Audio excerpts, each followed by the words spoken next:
Good morning. This is the second of two lectures on the problem of aggregation in ethics.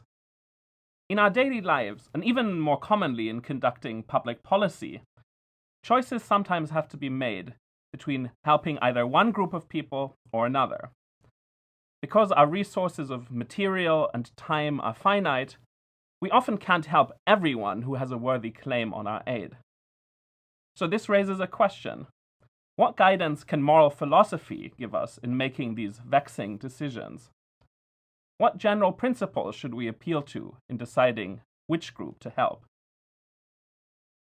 The question that preoccupied us in last lecture was, does it matter how many people will benefit if we help one group rather than another, assuming that the help we could provide to each person is broadly similar in kind? Concretely, we asked, if we must choose between saving the life of one stranger or instead saving the lives of 5 different strangers, what ought we to do? We saw that proponents of classical utilitarianism have a very straightforward way of answering this question. They accept a thesis which we called unrestricted moral aggregation. According to this thesis, in evaluating an action, we should sum the benefits and losses it imposes on different persons to obtain an aggregate quantity. This aggregate quantity characterizes the overall goodness of the action's consequences. And the right action, according to utilitarians, is that which produces the most goodness in the aggregate. What this means is that the rightness or wrongness of an action is a function not of how it affects each person individually. Rather, it is a function of its overall goodness, of the balance of benefits over losses it produces in the aggregate. For the utilitarian, this therefore provides a straightforward answer to the question, what to do in the case of 1 versus 5 lives. Of course you have to save the 5. The aggregate goodness of saving 5 lives, she reasons, exceeds the goodness of saving just 1 life. So to do what produces the most goodness in the aggregate, you must save the 5. That's the right thing to do. Now, as we saw in our last lecture, when discussing John Torak's article, Should the Numbers Count?, not all philosophers agree with this answer. For Torak, the mere fact that 5 is a larger number than 1 is not a reason to save the 5.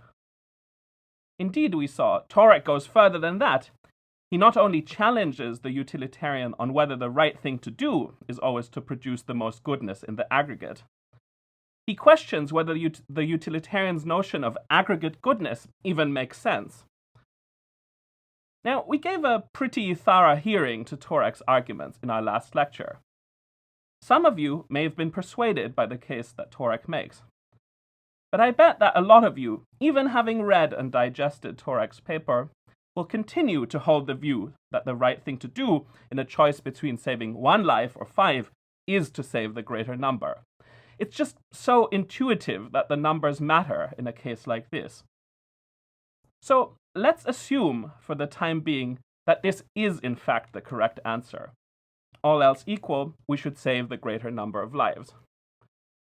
Does this mean that we should stop worrying and learn to love moral aggregation? Well, not necessarily.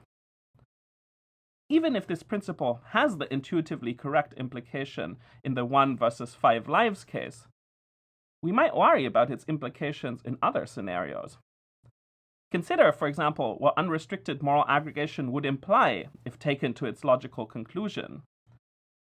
If 5 lives can outweigh 1 life, why not also 50 limbs or 500,000 headaches? So, with that in mind, consider a second case that we already encountered in our first lecture. Let's call this the transmitter room case.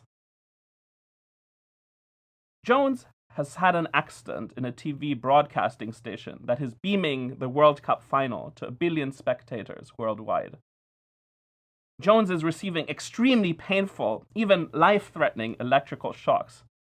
Alas, the only way of rescuing Jones from his agony is to shut off the power. But if we do that, the 1 billion viewers will miss out on the last half hour of the World Cup final, and all the pleasure this would have given them. Now, as I said in my first lecture, the pleasure that each individual spectator receives from watching the last half hour of the match is admittedly tiny compared to the excruciating agony that Jones is suffering in the transmitter room.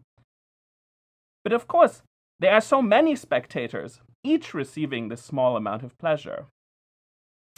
For the defender of unrestricted moral aggregation, there must be some number of spectators large enough that the combined benefits to the spectators eventually morally outweigh Jones's agony, even his possible death. Now, it doesn't really matter if that number is 1 billion or if it's higher or lower than that. The point is that by the logic of moral aggregation, if the number of people watching the game gets sufficiently large, the right thing to do eventually becomes leaving the power on. But should there really be such a number? Well, not according to T.M. Scanlon, the philosopher whose work we'll be discussing today. Scanlon judges that it would be wrong not to save Jones from his agony, regardless of how many people are watching the game. The benefit of watching a soccer match, Scanlon reasons, is trivial compared to the agony of suffering strong electrical shocks, potentially losing your life. No matter how large the sum of these tiny benefits, it would be wrong to keep the power on, Scanlon thinks. So, while defenders of moral aggregation give what many consider the intuitively correct verdict in Torek's 1 versus 5 lives case, where what is at stake for each person on either side of the trade-off is a benefit or burden of similar magnitude, the view has pretty counterintuitive implications in cases where the benefits or burdens to be distributed are very different in size. This is especially true in cases like Scanlon's transmitter room case, where it enjoins us to let a few individuals suffer very large burdens so that a large number of people can each receive a fairly minor benefit. Now, a common diagnosis for the inadequacy of aggregative views is that they fail to respect what the philosopher John Rawls has called the separateness of persons. What Rawls means by that is this. Collections or groups of people are not super individuals. Unlike a single individual who may rationally choose to make some sacrifice now in exchange for receiving a stream of benefits later on, a group of people lacks the necessary unity such that imposing a significant harm on one person in the group could be straightforwardly offset by giving sufficient benefits to others. The relations between different people are not like those between different temporal parts of a single life. Let's make it concrete. Suppose you have a dental cavity right now. It's not hurting at the moment, but you know that if you don't do anything about it, it will result in a dull toothache in the future. However, because you hate dentists, fixing the cavity will be very unpleasant for you, and you'll be in considerable pain for a day or two once the local anesthesia wears off. But despite this, it could well be in your interest to get the cavity fixed. The benefits to your future self of being spared a persistent dull headache may, over time, outweigh the cost to your present self of having painful dental surgery. You are compensated, so to speak, for your present pain by benefits to your future selves. Rawls's point is that groups of people are crucially different. There's no sense in which giving many smaller benefits to other people, letting them watch the last half hour of the World Cup final, for example, in any straightforward sense makes up for Jones's agony. Now, a number of leading non-consequentialists have proposed a way of thinking about what to do in a case like transmitter room that promises to better respect the separateness of persons. According to this so-called competing claims model of rightness, morality requires us to determine, by a series of pairwise comparisons, that action or policy which satisfies the strongest individual claim or generates the weakest individual complaint. So the right question to ask isn't which action would produce the greatest net balance of benefits over burdens in the aggregate. The right question to ask is, which action would satisfy the strongest individual claim or generate the weakest individual complaint?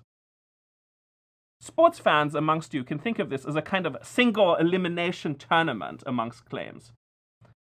Two claims are compared pairwise. The stronger claim defeats the weaker claim, which is eliminated. But the stronger claim stays in the tournament and is then compared to the next claim, and so on. The tournament is won by the claim which is individually strongest. And the right action is that which satisfies this claim. So, because in transmitter room, Jones's claim to be rescued is far stronger than any spectator's claim to watch the last half hour of the World Cup final, the right thing to do, according to this competing claims model, is to rescue Jones. The fullest development of this anti-aggregative approach is the contractualist moral theory defended by T.M. Scanlon. Tim Scanlon, born 1940, began his career right here at Princeton. In fact, he taught here until the mid-80s, and then he took up a chair at Harvard. He is, without a doubt, one of the greatest living moral philosophers. And I don't just say this because he was my dissertation advisor while I was getting my PhD at Harvard. Besides his work on moral contractualism, which we'll be discussing today, Scanlon has also published important work on freedom of speech, on tolerance, on the value of equality, on the foundations of contract law, on human rights, on conceptions of welfare, on theories of justice, as well as on many of the foundational questions in moral theory that concern us in the first half of this semester. If you ever get a chance to meet him in person, one thing that will quickly strike you about Tim Scanlon, the man, is what an eminently reasonable guy he is. I think you can get a sense of this even from the extended interview with Scanlon that was the bonus video for today's lecture. In fact, Scanlon's reasonableness is so much of a commonplace among his friends that when Scanlon first showed his friend Derek Parfit a draft of his 1982 paper, Contractualism and Utilitarianism, in which Scanlon first outlines the theory of moral contractualism and where the notion of reasonableness features prominently, Parfit remarked, "But Tim, what you've produced isn't an ethical theory. This is just a description of your character." Jokes aside, it's no exaggeration to say that the moral theory which Scanlon began to outline in that 1982 paper, and which culminated in his book What We Owe to Each Other, published in 1998, has emerged as one of the most powerful and systematic challenges to consequentialism. Indeed, as Scanlon writes in Contractualism and Utilitarianism, one of the express aims of the contractualist moral theory is precisely to provide, quote, a clear account of the foundations of non-utilitarian moral reasoning. Now, at the heart of Scanlon's contractualism lies his account of moral right and wrong, which is contained in Chapter 5 of What We Owe to Each Other, the assigned reading for today. Scanlon distills his account of right and wrong to a formula. In the domain of interpersonal morality, an action is morally right if and only if it is justifiable to each person. That is, if and only if a principle permitting the action could not be reasonably rejected for personal reasons as a principle for the general regulation of behavior. Now that's a mouthful. It wouldn't exactly make a good bumper sticker. So I want to spend a lot of the remainder of today's lecture carefully unpacking the various elements of this formula. Let's begin at the beginning of Scanlon's formula, in the domain of interpersonal morality. Scanlon's contractualist formula seeks to capture what it is for an action to be right or wrong in our dealings with other persons, i.e., in the part of morality having to do with our duties to other people, including such things as requirements to aid them and prohibitions against harming, killing, coercion, and deception. This core domain of interpersonal morality is what Scanlon refers to as the domain of what we owe to each other. However, Scanlon does not claim that his contractualist account of right or wrong exhausts morality, in the broad sense in which most people understand it, he writes. For instance, an action may be morally criticizable in a broader sense because it fails to respond appropriately to the impersonal value of some wonder of nature, like the Grand Canyon, or to the badness of animal suffering. If someone were to fill up the Grand Canyon with trash, for example, or to torture cats for fun, this would be wrong, many of us think. But that's not the part of morality that Scanlon's contractualist formula intends to capture. What distinguishes persons from most other animals, according to Scanlon, is that we have what he calls judgment-sensitive attitudes, that is, attitudes that are adopted or withdrawn in accord with appreciation of reasons. According to Scanlon, appreciating the value of the person must involve recognizing and respecting her capacities to assess and act on reasons. And the way to value the rational and self-governing capacity in a person is to treat her in accord with principles that are justifiable to every person, and that consequently she could not reasonably reject. By contrast, Scanlon thinks we cannot meaningfully justify ourselves to most non-human animals who lack the capacity for language and are therefore not capable of holding judgment-sensitive attitudes, he believes. So that is the second element of Scanlon's formula. An action is morally right if and only if it is justifiable to each person. Let me expand a little on that thought. For Scanlon, the requirements of morality are, quote, not just formal imperatives. They are aspects of the positive value of a way of living with others, end quote. Behaving morally towards others, not treating them unjustly, allows us to realize a valuable form of relationship with them, a form of mutual recognition. It is constituted by living with others on terms that they could not reasonably reject, insofar as they are also motivated by this ideal. Indeed, Scanlon argues that much of our motivation to be moral stems from the appeal of standing in this valuable relationship of mutual recognition with other people. As he writes in his book, I quote, "What is particularly moving about charges of injustice and immorality is their implication for our relations with others, our sense of justifiability to or estrangement from them.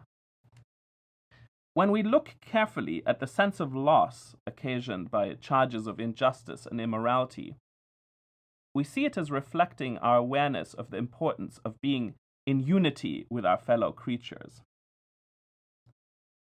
So, if Scanlon is right, the reason to avoid wrongness or injustice is not reducible to avoiding the bad effects of wrongdoing, as the contractualist would have it. Wrongdoing has a significance of its own that goes beyond that of causing suffering or producing other bad effects. By acting wrongly or unjustly towards others, we violate the terms of a relationship of mutual regard. By treating them in ways that they could reasonably reject, we fail to accord them a certain form of respect. This puts us in a very different and less good relation to our fellows. Now, as Scanlon himself points out in chapter 5, the idea that an act is right if and only if it can be justified to each person is one that even non-contractualists might embrace. An act utilitarian, for instance, who believes that an act is right if and only if it maximizes pleasure, could maintain that in any given situation, the only act which is justifiable to each person is that which maximizes pleasure. He would then accept that an act is right if and only if it is justifiable to each person. But the criterion of justifiability to each person is not fundamental to the utilitarian account of moral wrongness. Rather, it is only when and because an act conforms to utilitarianism's fundamental criterion of rightness, namely pleasure maximization, that the utilitarian considers it justifiable to each person. So for the act utilitarian, moral rightness is the logically prior concept on which the notion of justifiability to each person rides piggyback.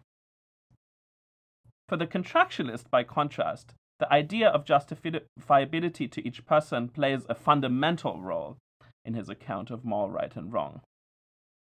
Indeed, for Scanlon, the most basic account of what it is for an act to be wrong in the domain of interpersonal morality is simply that it is not justifiable to each person. Okay, but what does it mean for an act to be justifiable to every person?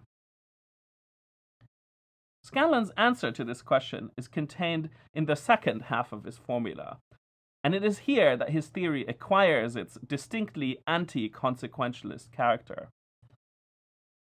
According to Scanlon, an act is justifiable to each person if and only if a principle permitting the action could not be reasonably rejected by any person for personal reasons as a principle for the general regulation of behavior.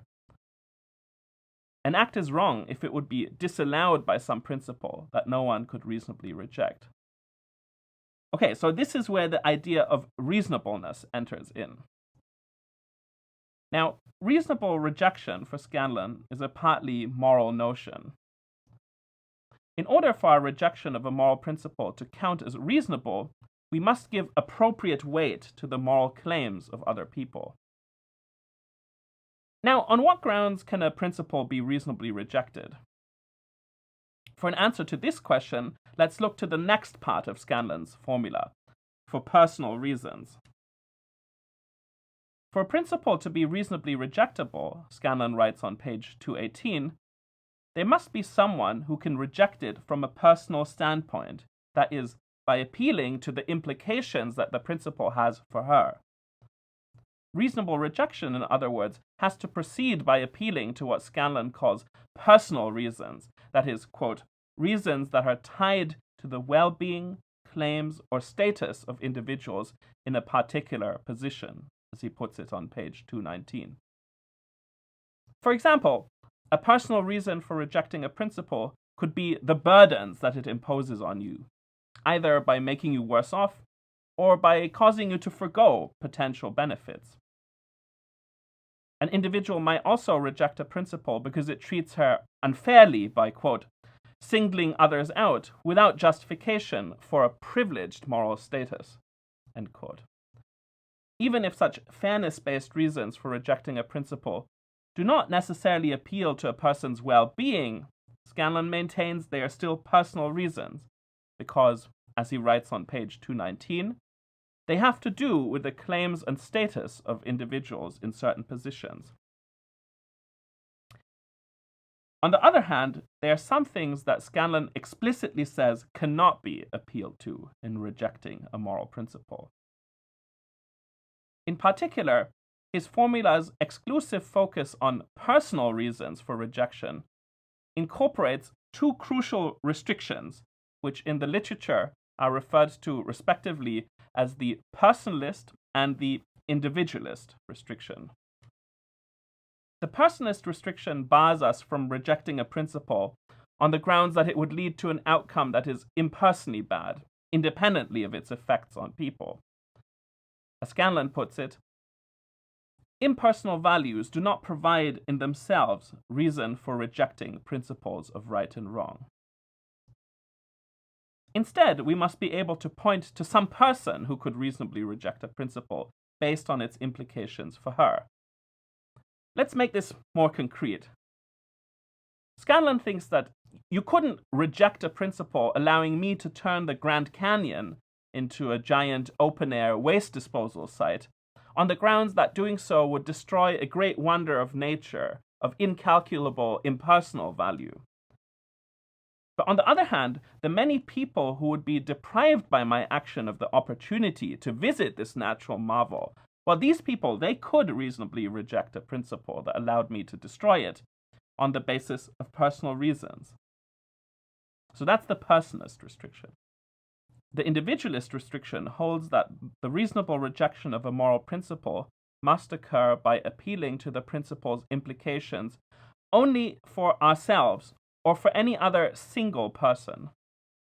In Scanlon's words, quote, "The justifiability of a moral principle depends only on individuals' reasons for objecting to that principle and alternatives to it. These two restrictions, the personalist and the individualist restriction, together rule out the kind of moral aggregation that classical utilitarians embrace."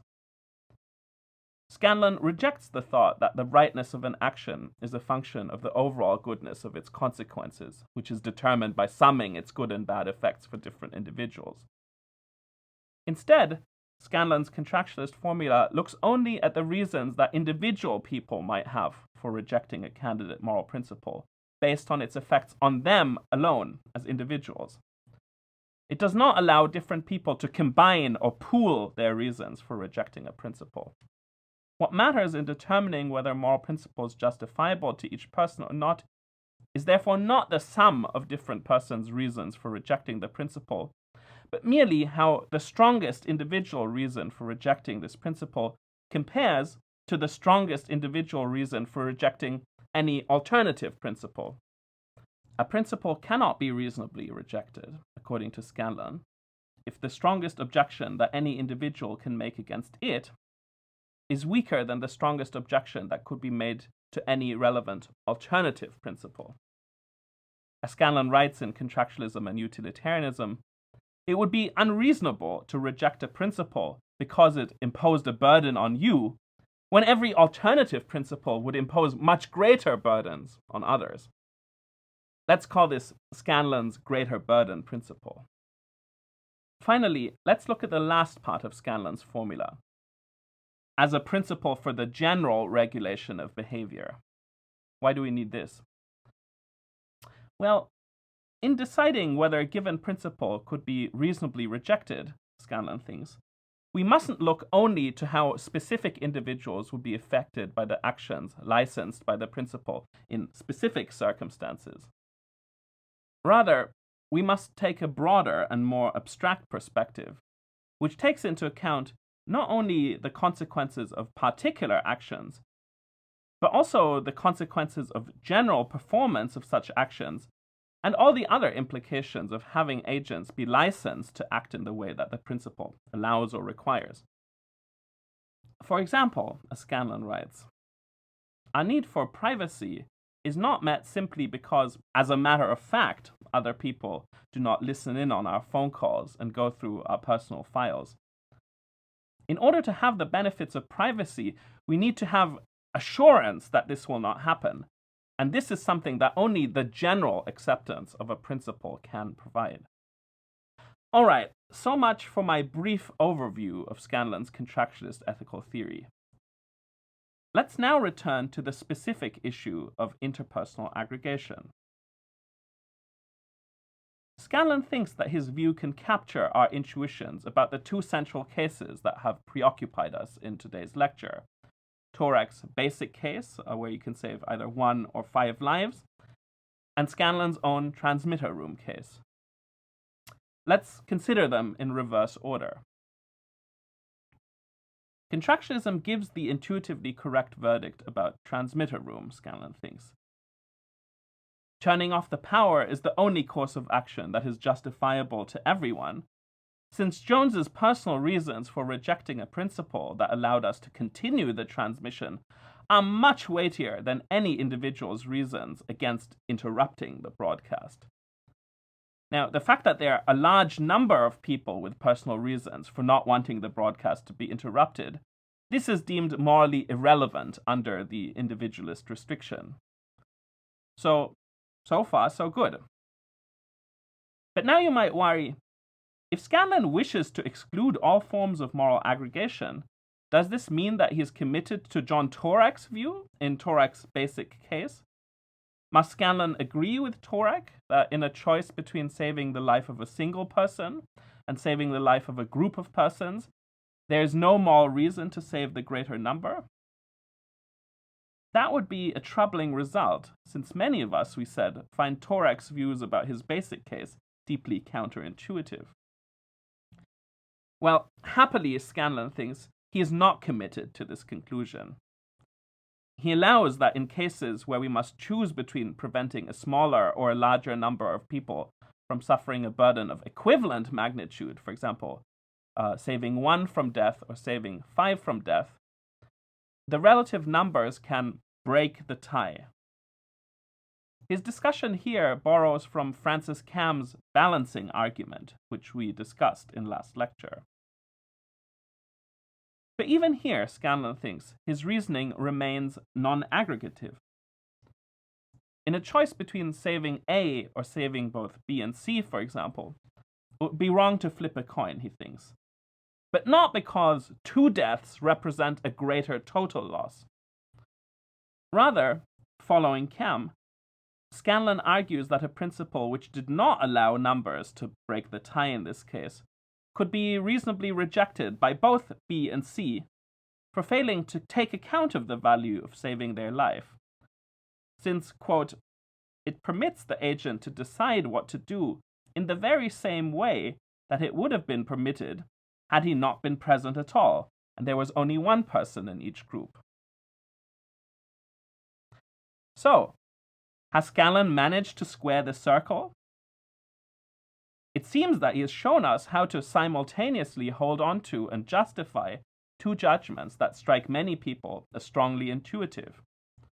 First, that in a choice between saving the life of 1 stranger, let's call him A, or that of 5 other strangers, you're morally required to save the lives of the 5.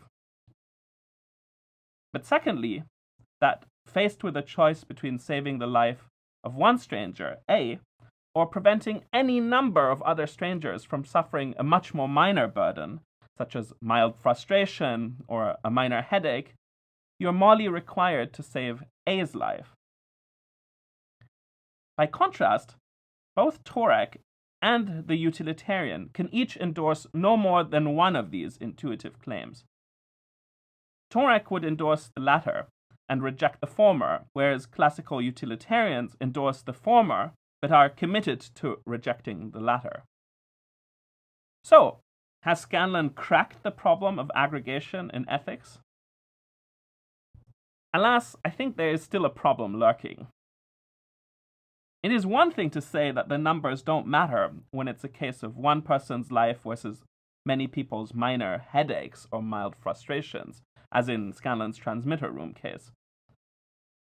But what about a case where what is at stake for the many, while individually less weighty than what's at stake for the one, is still pretty close in seriousness?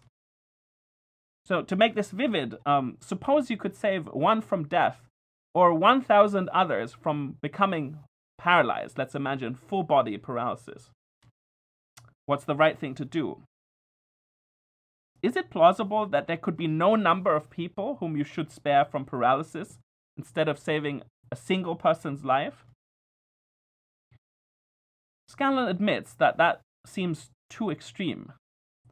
Although there is no number of headaches large enough to outweigh the moral importance of saving 1 life, it is plausible that there may be some harms less serious than death, but close enough, such as the harm of full-body paralysis, perhaps, such that preventing a certain number of such harms may take precedence over saving 1 person from death.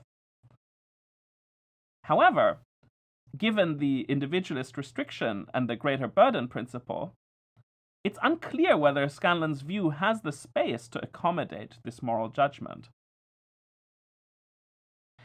Now, Scanlon himself sketches out 2 possible responses in Chapter 5 of What We Owe to Each Other, and I want to end with that. First, he suggests, we could lump burdens together into what he calls broad categories of moral seriousness. As he writes on page 238, the distinctions on which the principles I have argued for rely are distinctions between broad categories of moral seriousness. Slight differences in what happens, such as a pain's lasting a little longer or a person losing 2 fingers rather than 3, do not make the difference between a very serious loss and a moderate one, and the differences between these moral categories are not slight.